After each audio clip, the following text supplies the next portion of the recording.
Welcome back to The Explainer. Today, we're diving straight into a massive shift in Colorado law, Senate Bill 25003. Now, this officially hits the books on August 1st, 2026, and it literally rewrites the rulebook for buying and transferring certain firearms in the state. If you follow this stuff, you know there's been a ton of noise and, frankly, a lot of confusion out there. So we're going to cut through all that. We're looking strictly at the source material, the actual text of the law, the legal challenges, the county responses, to figure out how this actually works on the ground. And trust me, it is probably not what you expect. So let's just dive right in. If you just read the headlines, you'd think this is a simple, flat-out, total ban on semi-automatic firearms. But the reality? It's a super complex web of pathways, carve-outs, and loopholes. It's less of a solid brick wall and more of a really intricate, bureaucratic obstacle course. And to figure out how to navigate it, or even just to understand what the state is trying to accomplish here, we've got to look at the exact definitions the law lays out. First up, we have to define what's actually on the chopping block. The law targets what it calls a specified semi-automatic firearm.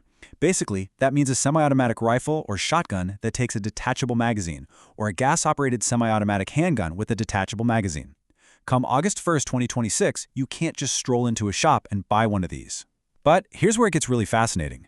The law actually builds a specific, highly regulated backdoor route to still get your hands on them if you're willing to jump through the right hoops. Which brings us to Section 1, the educational pathway exception. Let's look at this maze.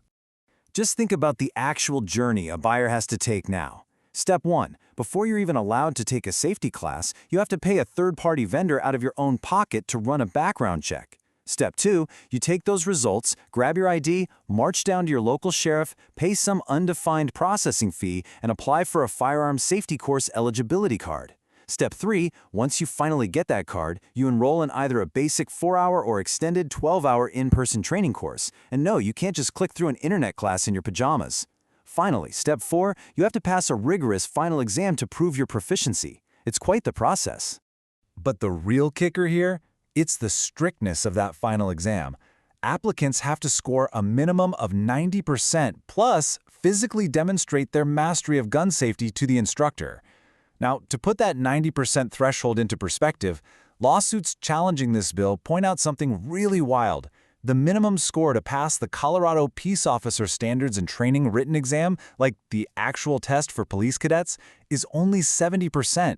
So technically, this new law is slapping a significantly higher testing standard on everyday civilians than the state asks of its own law enforcement.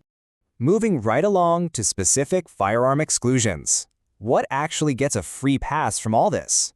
Well, for certain items, you don't need the eligibility card, and you definitely don't need the 12-hour classes. Recoil-operated pistols, for instance, are totally exempt. That creates a massive distinction between them and gas-operated ones. Similarly, .22 caliber rimfire rifles are excluded as long as the upper and lower receivers can't separate. And anything federally designated as an antique, curio, or relic, completely untouched. Because these remain freely available, advocates are already discussing workarounds for the state's new excise taxes on these specific items, like simply crossing state lines to buy them out of state. So overnight, we're basically looking at a dual market, one wrapped in endless red tape and another operating pretty much like normal. Now, this is where things get really paradoxical. The law specifically bans incredibly popular firearms like the AR-15 platform, right? But right next to that ban, carved directly into the text of the bill, it explicitly exempts specific models like the Springfield M1A standard issue rifle. Critics and legal complaints have had a field day with this because the M1A is a piston-driven, gas-operated semi-automatic rifle that fires a full-size .308 caliber bullet. That's a round that is much larger and significantly more lethal than the rounds used in the banned AR-15s. Make it make sense, right? And that M1A, it's just one of the guns on what lawmakers are calling the accepted 40 list. Basically, 40 supposedly popular rifles that get a total free pass. But here's the catch. During the legislative testimony, lawmakers admitted that a huge chunk of this list is made up of collector's items that have literally been out of production for decades. Yet somehow the list also includes modern rifles like the Ruger Mini 14 and Mini 30. Those are piston-driven and function almost identically to the banned guns, using the exact same ammo. It's definitely leaving a lot of legal experts and gun owners scratching their heads, trying to figure out the actual logic behind these arbitrary carve-outs. Okay, part 3. Grandfathering existing firearms. How does this impact what you already own?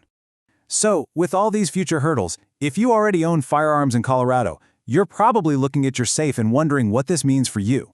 The simple, straightforward reality is this: you don't have to register, and you don't need a new license to keep what you legally own right now. The state isn't going to make you retroactively apply for an eligibility card for your current inventory. If you legally own a specified semi-automatic firearm today, it remains 100% legal for you to possess tomorrow. And you know, that exact same logic applies to magazines, even though there's been some real public confusion about this. Standard or large capacity magazines, the ones holding 15 or more rounds, they are perfectly legal to possess if you acquired them before the original cutoff date back on July 1st, 2013, and you've kept continuous possession of them. Senate Bill 25003 doesn't touch that grandfather clause at all. What it does do is stiffen the penalties for retail stores if they're caught selling them today, bumping that specific offense up to a Class 1 misdemeanor. But your legally grandfathered property, that's totally safe. Which brings us to our final section, the administrative roadblocks. How is this going to play out on a local level? A recent official resolution out of Park County perfectly highlights what could be a massive hurdle here. Under this law, county sheriffs are given exclusive statutory authority over these applications. The sheriff acts as the sole gatekeeper. They set the processing fees, and they make the final call on your application. The county board literally has zero say. And because of this setup, advocates are raising major red flags about the administrative impact, particularly if a local sheriff just straight up refuses to issue these training certificates altogether. It really delegates an immense amount of discretionary power to local law enforcement. Sheriffs effectively have an unlimited amount of time to review your application, and get this: they can deny your card not just if you fail a background check, but based on a completely subjective, reasonable belief that you might present a danger. Toss in the fact that they set their own processing and record fees, and the cost to navigate this pathway could vary wildly depending on what county line you cross. It's a system perfectly primed for massive administrative bottlenecks. And when you combine that sheriff discretion with the super strict new in-person training requirements, the system just strains under its own weight. Just consider the legislative testimony regarding similar training rules recently implemented for concealed carry permits. In Teller County, residents were looking at a staggering 3-year wait just to get their required training. Why? Because there were only 2 approved firearms instructors in the entire county. Now imagine applying that exact same bottleneck to the purchase of any gas-power-operated semi-automatic firearm. A legal pathway can very quickly turn into a multi-year waiting game. So, as we wrap up this explainer, I want to leave you with a question to chew on. We've seen the 90% testing standards, the bizarre exemptions for larger caliber rifles, the protection of existing property, and this vast unchecked power handed to local sheriffs. When you step back and look at all of it, does this maze of loopholes, undefined fees, and multi-year waitlist actually achieve its intended safety goals? Or does it just create an insurmountable bureaucratic obstacle course that only a wealthy and incredibly patient few will ever actually finish? Thanks for joining me to explore the real mechanics of Senate Bill 25003. Catch you next time.